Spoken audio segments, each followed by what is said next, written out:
Help me welcome Brendan McCord.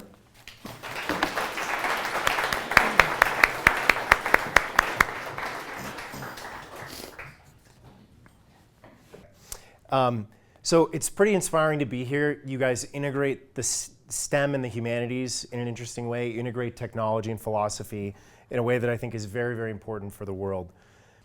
3-4 years ago, I had a life-changing moment of reflection that kind of kicked off all of what you saw there. I had my second of 2 children, of a 5-year-old girl and a 3-year-old boy, and that put me into a mode of trying to think about what I wanted to do with the rest of my career, what I believed in, what I wanted to model for them.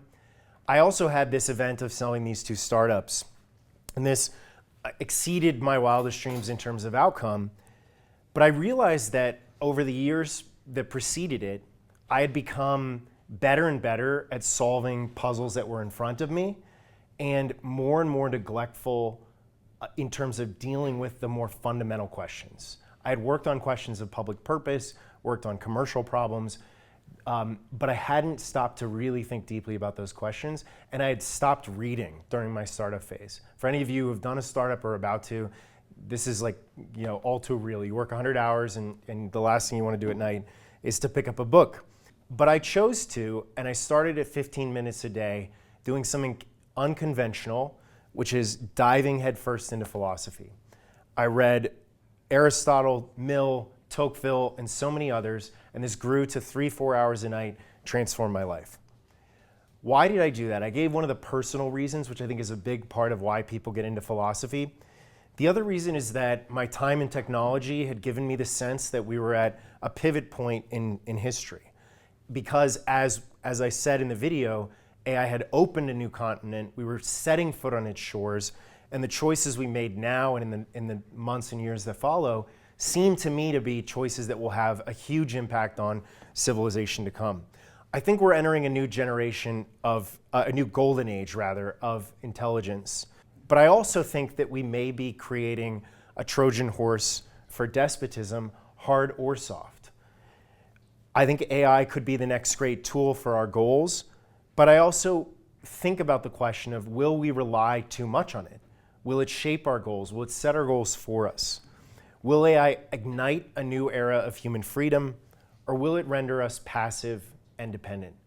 In these and so many other areas, I think we have in AI an ability to fully realize some things that have been worked for over the long arc of human history, or to subvert them if we're not careful.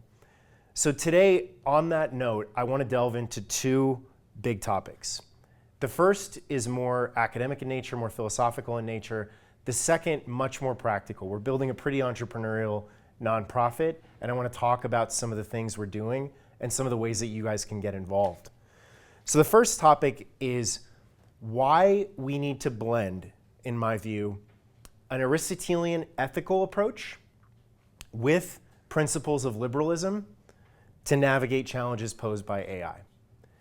The second topic is, what are we doing to bring philosophy into AI development in a way that promotes human flourishing? On the first point, so I believe that the soundest approach to AI philosophy today fuses aspects of Aristotelian ethics rooted in a classical understanding of human flourishing with a renewed defense of liberal freedoms and institutions, and in particular this idea of human autonomy, which shows up throughout the philosophical tradition, doesn't get talked about quite as much today. And I want to clarify my usage here. By human autonomy, I mean, on the one hand, inner freedom, the capacity to cultivate self-mastery and resilience within the inner citadel, if you will. And on the other, the protection of individuals from external coercion. So 2 sides of a coin, one inner, one outer, and collectively the freedom to think and act. So why does liberal freedom need an Aristotelian corrective? Why go back to the ancients in the first place? Most pressingly, to prevent it from sliding into a centralizing ethos, an ethos that would reduce people to passive agents who maybe are content, we hope, but unfulfilled under a state of algorithmic rule. Under a state under a state of algorithmic rule or the rule of a large state. And why does Aristotle need liberalism? Well, for all his wisdom, Aristotle didn't quite comprehend, in my view, the virtues of a market order that bring about tremendous equipment for flourishing. A market order that liberates individuals from coercion, privation, drudgery, sickness, and death. A market order that enables modern medicine, near unlimited access to creative works, and tremendous growth in leisure. Leisure of a kind that can be used for many things, but plausibly for civic participation and for contemplation as well, two things that Aristotle held very dear. While Aristotle believed that a virtuous order required a hierarchy of purpose, embodied in and enforced by law or regulation, his account is inadequate to tell the story of how these marvels of the modern age, this equipment for very broad flourishing, have been achieved. In short, he underestimated the power of the market to enable the flourishing of a much wider variety of individual types or capacities. And he was a bit too deferential to the prejudices of the ancient order that preceded and supported him. So we must preserve and extend these marvelous and genuinely progressive endowments of liberalism while returning to Aristotle to help liberalism frame a conception of human vitality and human autonomy that resists pessimism and passivity in the face of tech. And this is my main fear for AI and AI governance. I'm a very optimistic person about the role of technology and the future ahead, but my main fear is that while the 20th century battled hard despotism, that was the great evil of the 20th century, the 21st faces a subtler threat, a soft despotism, where human autonomy is weakened by disempowering, centralizing forces that make us passive recipients of algorithmic or state decisions. And I believe that this is the defining threat of our times. Some scholars call AI an intelligent tool. I was just in Athens speaking at the Lyceum, which is Aristotle's old school, and a group of scholars there were referring to AI as an intelligent tool, and I think Aristotle would agree. He tells us that while tools can't grant us a good human life, a good human life is tool dependent, and therein lies a risk. Let me explain. The Ethics, one of Aristotle's most famous works, distinguishes goods into two categories: goods we pursue for their own sake and goods we pursue for their utility, often as means to goods of the other kind. We humans make these distinctions and form our means and ends hierarchy spontaneously. We do it somewhat unthinkingly. And we do so first from ordinary experience or from common opinion. Similarly, Aristotelian vitalism need not depend on metaphysical notions like natural teleology, but on immanent ordinary experience and its forms of conditional necessity. For Aristotle, clarifying the right means and relations is extremely useful to our pursuit of happiness. We naturally orient ourselves by goods we presume are choice-worthy for their own sake. So what are those? These are intrinsic goods. These are the nodes of happiness, and they include especially activities and experiences that are satisfying in their own right, that exercise the social, rational, poetic, and bodily energies that make us human beings. These are what we need most for a flourishing life. But unfortunately, AI can't grant those things to us. No technological overseer or technological substitute ever can. AI can be a tool in our process of attainment. It might even enhance, like a book or a particularly good teacher, our reasoning capacities, for example, but ultimately it's up to us to strengthen and employ the energetic use of our individual capacities. So tools can be useful for a life well lived, for attaining the highest things. But tools are also essential for attaining the lowest, like safety or food or shelter. The material and structural mechanisms that we use to supply these basic needs and thus to enable our higher pursuits are also tools. Aristotle thus concedes that a good human life is both aided by tools and dependent on tools, and that tool dependence carries certain intrinsic risks and vulnerabilities.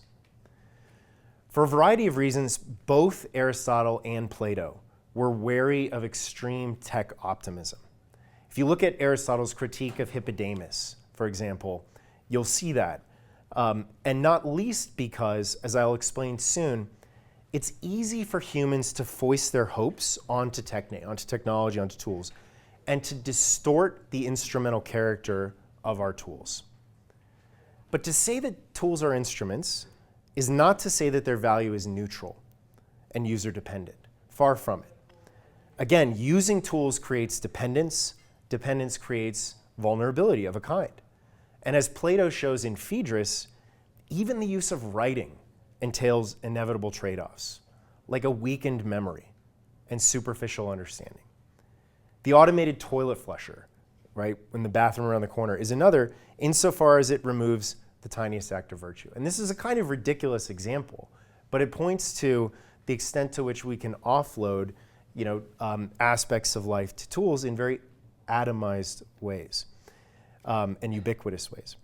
Tools promise to relieve us of that which is necessary, but we might wish to have automated. They present to us the hope that we might be able to liberate ourselves from all that is necessary. And that's part of why Plato and Aristotle thought that innovation should be balanced with tradition, especially the traditions that cities or civilizations organically develop to manage the trade-offs with means and relations that tech dependence entails. In seeing the value of tradition, I think Plato and Aristotle see incipiently the importance of things like the spontaneous order, or the order like the market that emerges in a city and isn't simply the result of legislative planning or centralized control. Liberalism, on the other hand, unlike ancient thought, begins its life as pro-tech, pro-science, absent certain protections that might have satisfied Plato and Aristotle. Enlightenment optimism, and especially its commitment to the abstract ideas of the rule of law and equal natural rights, wherein individuals can freely express what Adam Smith calls a natural propensity to truck, barter, and exchange, led to astonishing progress in science and tech. It led to radical generation, dispersal, and use of knowledge in society. It led to unprecedented benefits for the nourishment and support of the human good. So I say this, and you hear a through line of not wanting to flatten markets to mere wealth maximizers or preference satisfiers or outlets of unnecessary acquisition, which I think is how Aristotle would have characterized them. But in our current moment, when tech and tech governance threaten to undermine human autonomy and centralized power, I do think liberalism needs something like the corrective that the ancients supplied, especially their sense of seeing the value of technological tools as having primary justification as equipment for flourishing. And in the case of AI, preserving the distinction between the ends of human flourishing and the instrumental character of tech is more fraught than ever. Not only do we live with heightened forms of utopianism, if you look at transhumanism or so-called accelerationism, you see that. But even those who worry about the risk of technology often imbue tech with its own agency or will. Those who insist on the tool-like character, though they're right about its instrumentality, often take it to imply its neutrality, which ignores the extent to which tech is intrinsically multivalent for the user. In the case of AI, we've built a set of tools in our own image. Tools that talk, tools that think, tools that create like we do, in a sense, even in some cases much better than us. And we're at high risk of losing sight of the tool-like character of our digital instruments. Indeed, there are many today who already believe that intelligent machines have conscious minds, that they can suffer pain, that they have personalities, that they deserve rights and protections.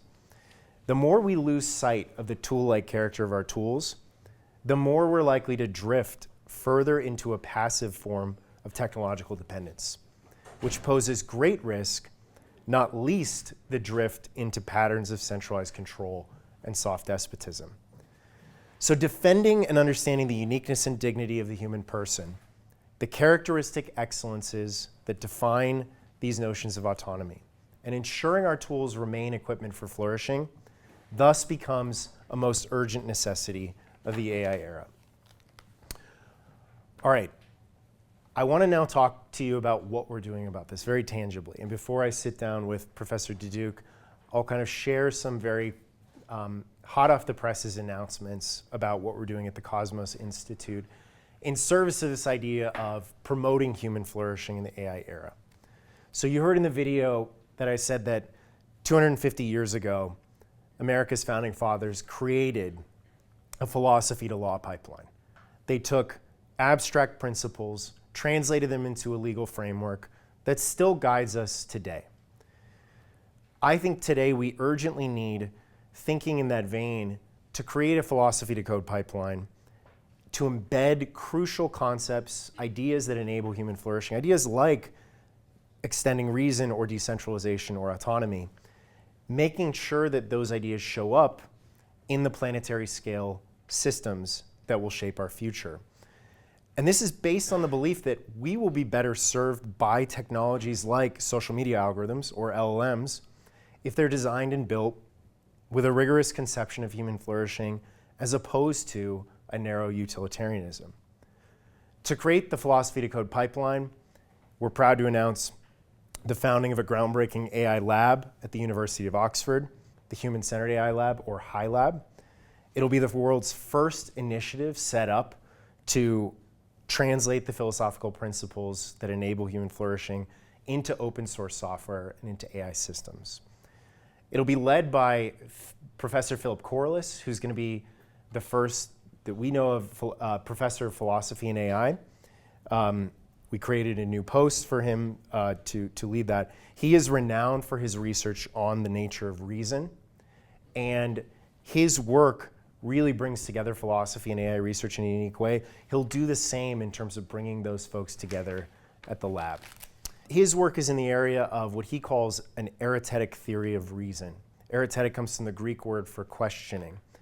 And that theory has given expression in math and then in code to the ancient idea from the Theaetetus, from Plato, that thought is grounded in the dynamics of questions. That's one effort. The second is that we're also launching a first-of-kind fellowship. And this fellowship is aimed at catalyzing a new intellectual movement in tech. It's aimed at identifying individuals who have the capacity both for AI expertise and deep philosophical insight.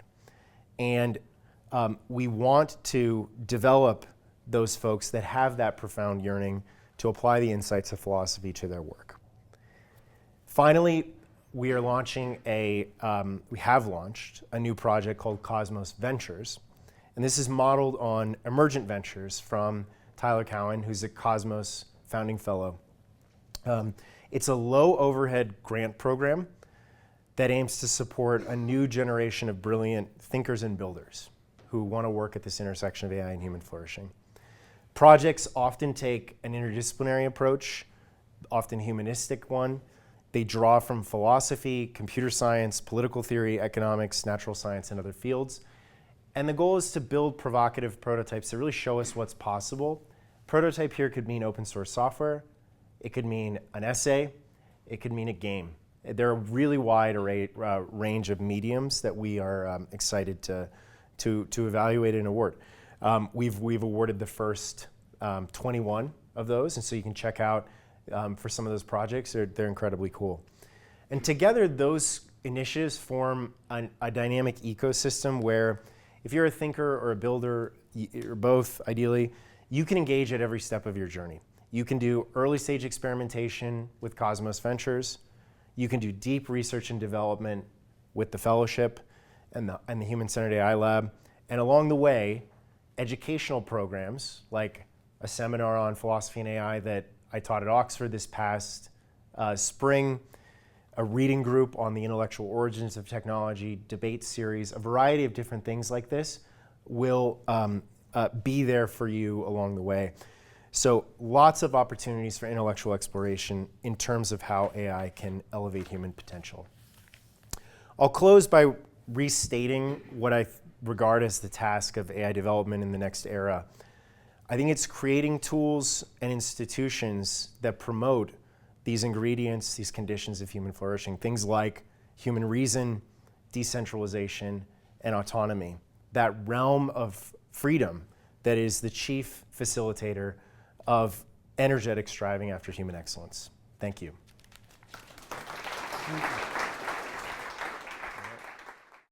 So we're just going to run through a few questions before we open it up. Before we open it up, we have our own questions. I know you're probably eager to ask, but why don't we just start first? You mentioned the accelerationists and the existential risk people. They're sort of there in the video also.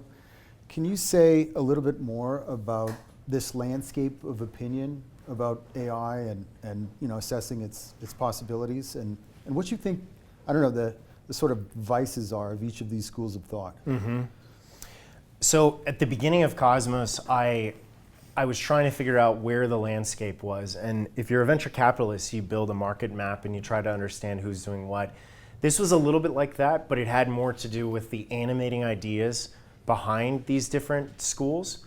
So I was looking at organizations at the level of financial, but also really and primarily, what are the ideas that drive them? And what I discovered are two big tendencies, what I called existential pessimism and accelerationism. In the first case, it's, at least in some cases, a kind of like apocalyptic, almost eschatological warning of risk.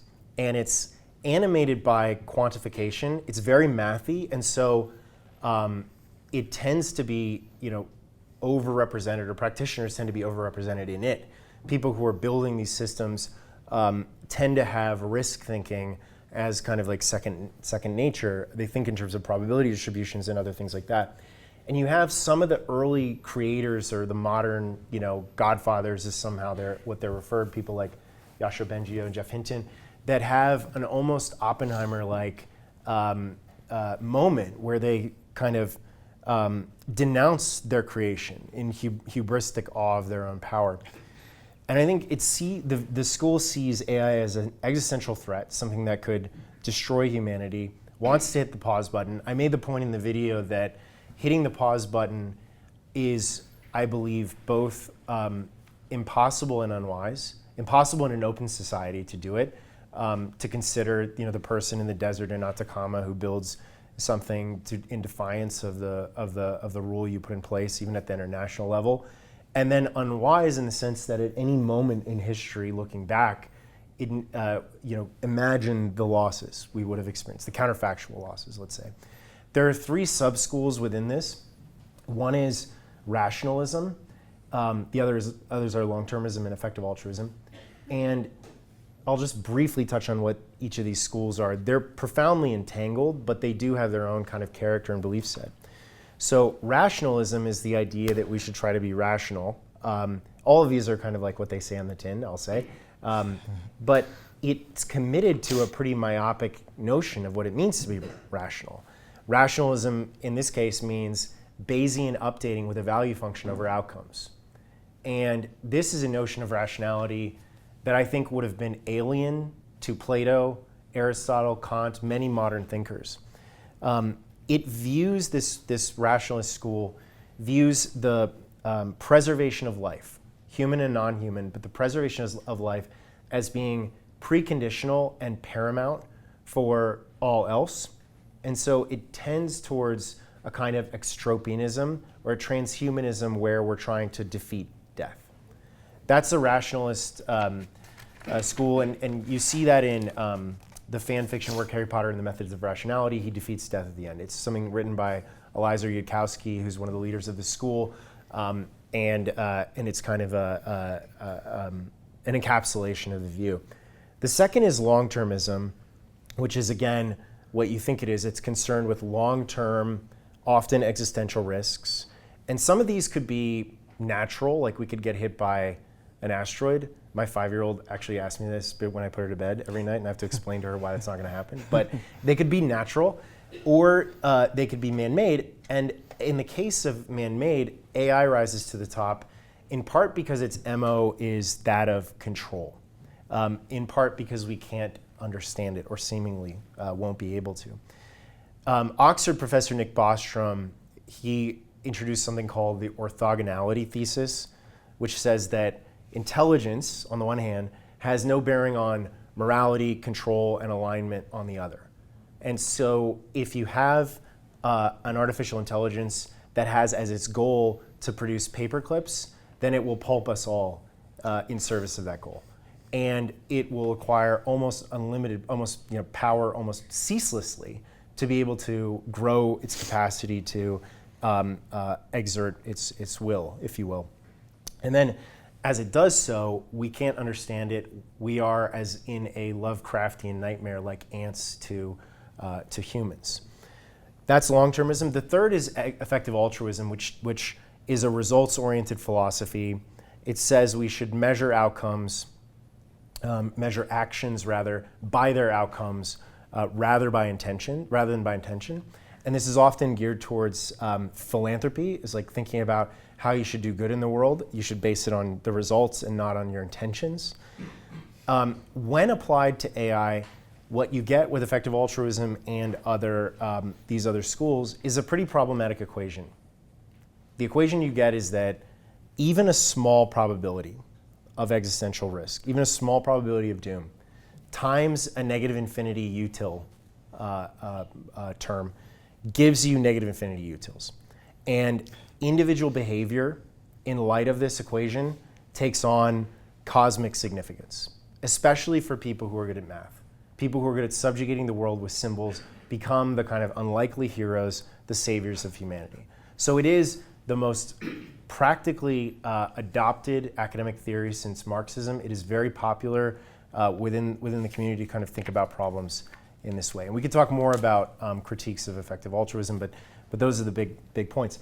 And then I won't forget, because I think the AI field is driven into factions, that there's a critique of effective accelerationism as well. So effective accelerationism embraces technology. It's very optimistic and embraces the role of optimism. It embraces the power of markets, the way in which knowledge is used in society and grown through that. And it does so in a way that is often linked to transcending human limitations. I think that there are some aspects of that that are absolutely right. But I think the critiques have to do with, one, confusing the means with the ends. And I talked a lot about this in my discussion. But economic growth and technological progress are not the sole ends of human life. They're causally efficacious means of achieving human flourishing. And if you confuse those, it leads you to a bad place. So one is the confusion of ends and means. The second is a reductionist view of what it means to be human. So a number of these folks, including the leader of the movement, come from a thermodynamics background, and they draw from the idea that life may have come about due to thermodynamic mechanism. I mean, the question of the origin of life is not a settled one, but even if you accept this theory, this theory gets extended to mean that is the governing force of all things in the world, and that our ability to grow in that, according to thermodynamic principles, to consume more energy and so forth, is the goal of all things. So it reduces humans to a kind of variable in a thermodynamic equation. It reduces humans as well to a link in an evolutionary chain, a stepping stone on the way to something better, higher, more complex, more intelligent. And in doing so, it sidelines a lot of these ancient notions of human dignity, human vitality, or even liberal notions of freedom. Lastly, I think this school, and as well as the existential pessimist school, redirects a kind of natural metaphysical impulse towards something else. In the case of accelerationism, it's towards a thermodynamic will, or it's towards technology as salvation. Technology is what will deliver us happiness, in a way, according to this school. And that metaphysical impulse combined with a hatred of argument, where people who raise challenges to this are blacklisted, let's say, a form of misology, I think is very problematic for such an important field for humans. So both of these are at the end, they're compelling narratives in the sense that saving humanity from extinction, building God, I do understand these things, I mentioned that in the video, but they overlook and certainly fail to center the idea of human flourishing in their avoidance of extinction or in their view of humans as a stepping stone. So I think that what is most urgently needed is a kind of balanced, enterprising optimism that puts human flourishing at the core of the philosophic movement. That's the North Star, and that's what Cosmos is committed to bringing into being. Yeah, that's hopeful. I think that the way you identify the vices of these various schools shows that they worry about things that Cosmos worries about, but helps you show how Cosmos worries about them in a different way. And that leads me to my second question, which is, you mentioned centralizing control, the threat of soft and hard despotism. Is there anything else you want to say to help sort of bring these problems into relief? Just to give everyone a better sense of what they should be worried about. Yeah, so one is, I think constructive work on risks, even in the category of existential risk, is valuable. I think being especially cautious from my military background, like having AI not play a role in nuclear command and control, or at least be very thoughtful about that, makes a lot of sense. And even thinking about broader, doom scenarios, I have a high degree of epistemic humility around what we can predict and what we can shape in the medium and long-term effects of technology. I was talking earlier with a professor about how the automobile helped spark the sexual revolution, and it makes me think about how in complex adaptive systems, it's very difficult to know what emerges when you deliver a technological advance. You can predict, maybe at the level of scaling laws, how much incremental compute will lead to capability. Very hard to predict the socio-technical system around it. But what I would say are the three risks that I think are under-provisioned that we care a lot about and that we're thinking about. And I'll also mention the good in them is, it goes back to reason, decentralization, and autonomy. So I think on the side of reason, AI has the potential to elevate our epistemic infrastructure tremendously. What do I mean by that? I mean the systems that support inquiry and knowledge in the world. I think it could take our epistemic infrastructure far beyond what thinkers like John Stuart Mill thought was possible. And it could do that by facilitating and sparking richer collaboration among diverse minds and agents, not just humans, in a way that allows us to combine knowledge and solve problems, mutually adapt faster and better. The bad is that AI could become an autocomplete for life. You guys are all familiar with like the autocomplete mode of work where you're typing and you get the next word. It could be that in many domains in life. And partly that's convenient, but partly that's a temptation to not actively engage in truth-seeking or in thought. And if AI, through that mechanism or others, narrows our range of inquiry, I put on the video that 20% of our waking life is mediated by algorithmic feeds. That's never before been true in human history.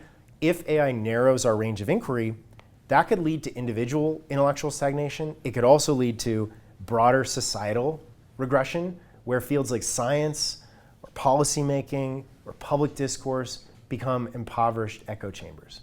So that's one that we have to extend the use of human reason. The second, and like the way I think about that is like, how do you build systems that foster inquiry over complacency? Like I'm troubled by the fact that AI systems today are answer machines. You ask it a question, it spits out an answer. I think that's fine for certain questions. Like if I, typed in something to my calculator, I would not want it to ask me a question back. I want it to give me the answer. But for questions that are not answerable by facts, by which I mean, not the question of like, what's the efficacy of this vaccine, that we can get a factual answer to, but like questions like what is just, what is right in this case, then I fear that an answer-based methodology will tend to play into this instinct of humans to kind of take the prepackaged answer and not think for ourselves. Decentralization, that comes from Tocqueville, that comes from his observations on America, that to have a vibrant society, you need to have spontaneous association of free individuals, not top-down control, or another concern of Tocqueville was isolation, isolated existence. So here I think, again, AI could foster incredible new kinds of communities. It could help you self-organize. It could help you eliminate friction and distance issues and put people together in really interesting ways. The bad is that both the technology today and the governance tend towards centralization, tend towards stifling local initiative and eroding the kinds of associations that Tocqueville would have seen as so vital to democracy. And instead of cultivating community, I worry that AI could deepen isolation. One of our founding fellows is the founder of Anthropic, Jack Clark, and he has this great term, troubling term, which is that AI could create a hall of mirrors culture, where people retreat into a kind of self-curated reality. Tocqueville would have called that atomization. Last one is autonomy, which is an incredibly rich area. I think it's one of the hardest problems we face. I worry that we may create a world where technology enables more efficiency, convenience, predictability, but at the same time we go from free agents to passive agents. We all become NPCs, and we lack the ability to be really free or human. And so obviously I'm not a fatalist, and I don't actually think that I'm optimistic about our ability to prevent this, but it needs to be something that many folks are thinking about. I fear that it comes from both technology, where we know about ourselves that we love to surrender, we love to offload things when we get the incremental convenience. And so cognitive offloading is like a huge temptation for us. And you think about driving your car, none of us here, I mean, I shouldn't say that, maybe some of us can, but like all of us have had a kind of atrophy because of Google Maps, whereas like the London cab drivers of old had like really incredible spatial awareness. And I'm not saying go back in time. I think civilization progresses based on the number of operations we can perform without thinking about them. That's a Whitehead quote, Alfred North Whitehead quote. But I think if we offload too much, we become passengers in our own life. And the same feeling we have when we can no longer navigate our car, we will have that feeling in life as well. And that has implications for living a flourishing life as individuals. It has implications for our ability to self-govern.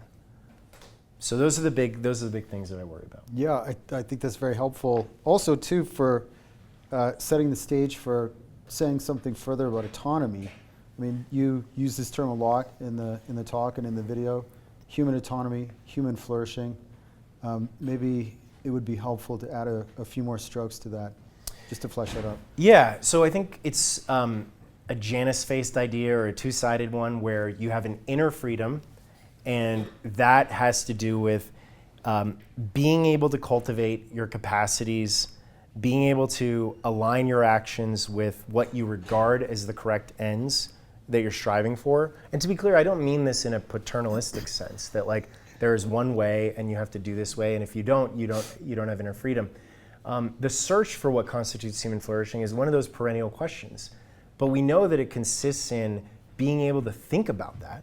We know that it consists in being able to align yourself, which requires a kind of self-mastery and a kind of courage. So having that inner freedom to do that, autonomy comes from autonomos, right? It's self-law. So having the self-law to be able to do those things, hugely important. And then even if you have that, if you're in a political order, in a world in which you are subject to coercion, and what do I mean by coercion? I mean that you're made to do someone else's bidding, right? So if I have something and then I configure someone's decision space such that the only reasonable thing for them to do is to follow my will, right? I say I'm gonna throw you in jail or something like that, or I'm gonna make it so that it's you are the only sensible thing to do is my bidding. You become my agent, not your own. And these two things together, I think, are front and center in AI. as things that we need to be cherishing and protecting. That's helpful.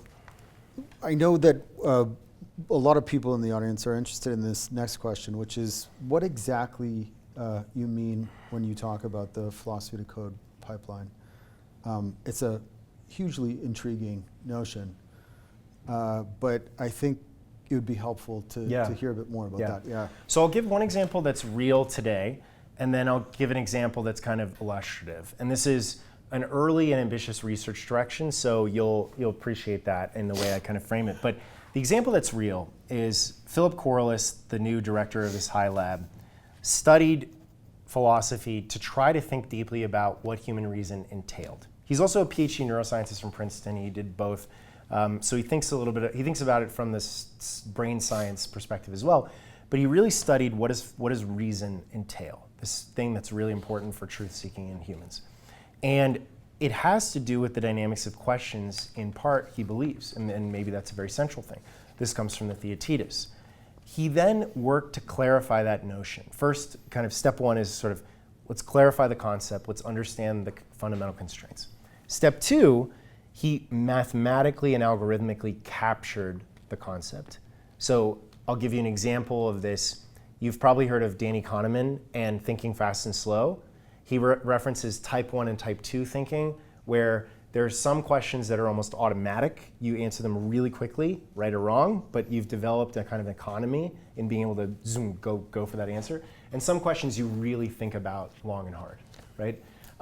Philip's view, which I'm partial to, is that there's actually a spectrum along this, and that we are constantly balancing the efficiency with which we answer a question with the kind of comprehensiveness. Because what you don't want to do when you answer a question is you don't want to be in a situation where the next question that someone lobbed in would have changed your answer, right? If that's true, then you didn't really think about it that well. Like, you needed to kind of ask yourself another question. So how quickly can you reach that arithmetic equilibrium? That's what he calls it, where you're going fast because you have to live in the world. We can't think about questions for 45 minutes when someone asks you what kind of drink do you want, but also comprehensive so that you're kind of doing things well. And that can be mathematically formulated, algorithmically formulated.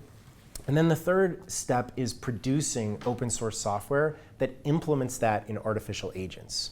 Implements it in a way that mimics human reasoning and also enhances the reasoning capabilities of AI. Because I would suggest that AI today is a generative repository of common sense reasons. What I mean by that is it says things that are reasonable. It's been trained on a lot of data that was made by humans that have reason to varying degrees. And so it can generate kind of common sense reasoned things. It's rare that it makes totally off the wall things, but it does happen. But that's not the same as having the dynamics of reason. And in certain applications, the difference matters quite a lot. So that's an example of going from a philosophical idea about how reasoning works into open source software. Now, what did I not do? I didn't use software to justify philosophy. I didn't use software to discover a philosophic truth.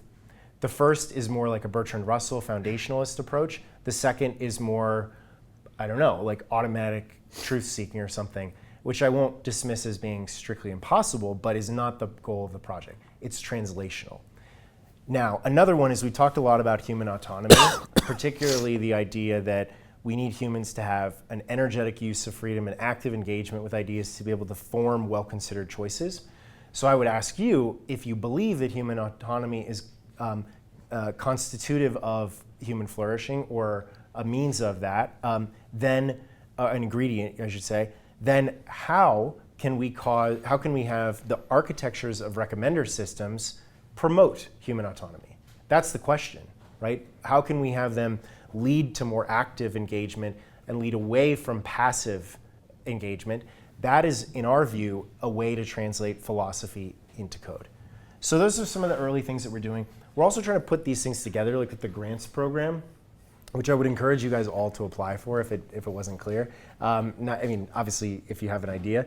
But it's prototyping, right? It's never been more possible to build incredible prototypes. And the medium is really varied.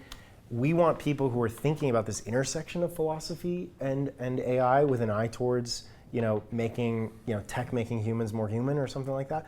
And so there are different ways in which we're kind of mashing these things together. The high lab is really the most like formulaic in terms of clarify concepts, mathematize, put into software, and then see what you learn. All right. Yeah. Yeah, that's helpful. I don't know if you guys heard about this, but recently in Cheyenne, Wyoming, our neighbor, there was a guy who ran for mayor who presented himself as the meat avatar of an AI system that he called Vic. And he was going to run as mayor just as like the person who in meat space would transact the decisions of the AI. Now, we sort of laugh at this, think it's comical. It is comical. But there are economists like Darren Acemoglu who are calling for something similar. Not this, obviously, but in 5 or 10 years, maybe we should farm out our political decision making to super intelligent AIs. What is the Cosmos response to Acemoglu? I mean, he's a pretty smart guy. Yeah, I mean, I think there are a few different angles there. One is like, do we want to delegate those functions, or does that risk a kind of heightening of passivity and technological dependence? The other is, if you look at it on a grand scale, which I think Acemoglu does, he thinks about it as like, could we have a super intelligent master planner? Could we have, like basically, said another way, would the Soviet experiment have worked if they had better supercomputers? And I'm curious, I mean, I don't want to put anybody on the spot, but I'm curious, I bet some people in this room think that that's true. I think the best source of information about that question, and again, I'm separating out the normative stance around would we want to farm that out to a machine, or would that lead to a kind of hollowing out of human life? I'm separating that from more the question of feasibility. And there's a really interesting debate that occurs after the First World War, where many were of the view that wartime communism or even wartime activities in democratic nations represented central planning, right? The government took charge, and certainly in the case of Germany, that was not even just a wartime measure, that was like by design. And they said like it proved that this could really work. And someone named Ludwig von Mises advanced a challenge to this that has started what is called the socialist calculation debate. And I won't go into it ad nauseum, but I think he raised the question of how does one determine the opportunity costs that go into setting exchange prices, by which I mean, when we as individuals consider the ends that we could pursue, we do so based on very contextual, very local information. In every sense, like when I decide what to buy, it's like based on a snap judgment of exactly how thirsty I am at that moment. It's based on the color of the thing around me, right, making me thirsty. It's based on what I've had to drink earlier and how much salty food I've had or whatever, right? This is just one example, but like it's always based on a fine-grained contextual information. And when I generate, a purchase, there's an opportunity cost with what I could have otherwise done. And these inputs, these like really granular inputs, are how exchange prices are set in an economy. And absent those kinds of inputs, there would be no rational way to do economic calculation by a central planner. And this argument was built on by economists who fleshed out further this idea of what kind of knowledge is needed to do this calculation. Those on the other side said, really, it's a computational problem, that you could just set up enough equations and you could solve them and you'd be able to do this. I think by far the compelling argument is on the side of saying that economic calculation must depend on humans. And we see this in AI, where for AI to play chess or find tumors or whatever, we tell it that this is meaningful at some level. I mean, there are general capabilities, but like there needs to be a human that's communicating a human preference to ground these sorts of things. So, I would just encourage you to, if you're interested in this or a student of history, to read about the calculation debate, the knowledge problem, because a lot of these arguments are being kind of resurfaced, and I don't think it actually hinges upon computational tractability. Great. One last thing, maybe just remind the audience how they can get involved. Yes. And then we'll turn it over to you guys for Excellent. questions. Yeah. So one way is join our community, and we want a community of people that are really concerned with these topics. We don't need a community of people that agree with us on every point. So if you don't agree with us on every point, don't let that deter you. Like we really want to have vibrant debate and people who are thinking hard about the alternative ends of their creation. But do that by subscribing to our Substack. You can also watch the mission video if you missed it or if you want to check it out again. And then we're working with Oxford to try to make it possible to kind of take or benefit from this philosophy and AI graduate seminar. So we have an interest form for that if people are interested. The second thing you could do is you could apply to our programs. So one thing is we have an essay contest, October 1st deadline coming up. But if you win, we'll fly you out to Oxford to this incredible feast where you'll meet with top technologists, philanthropists, academics, and we'll celebrate the launch of this lab. We're renting out a museum. You'll eat under a Tyrannosaurus Rex. It's going to be really cool.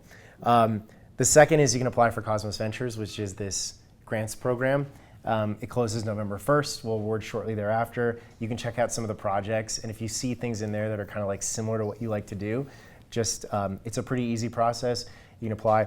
Third is become a Cosmos Fellow. That's a multi-month thing. So that's something where if you have 3 months or more to do a full-time, dedicated research thing, we'd love for you to apply to that. And Cosmos Fellows can be affiliated to different institutions. So right now, that means the Oxford Human Centered AI Lab, subject to their processes. But we're pretty flexible in terms of project types. A lot of the folks are technologists today. And then lastly, support our mission, spread the word, and we're also hiring. So we're starting to build a team. It's really, myself and Lauren Rotner over there is a philosopher, political philosopher, and very entrepreneurial guy, but we are, growing our team. So. All right, thank you so much. Right.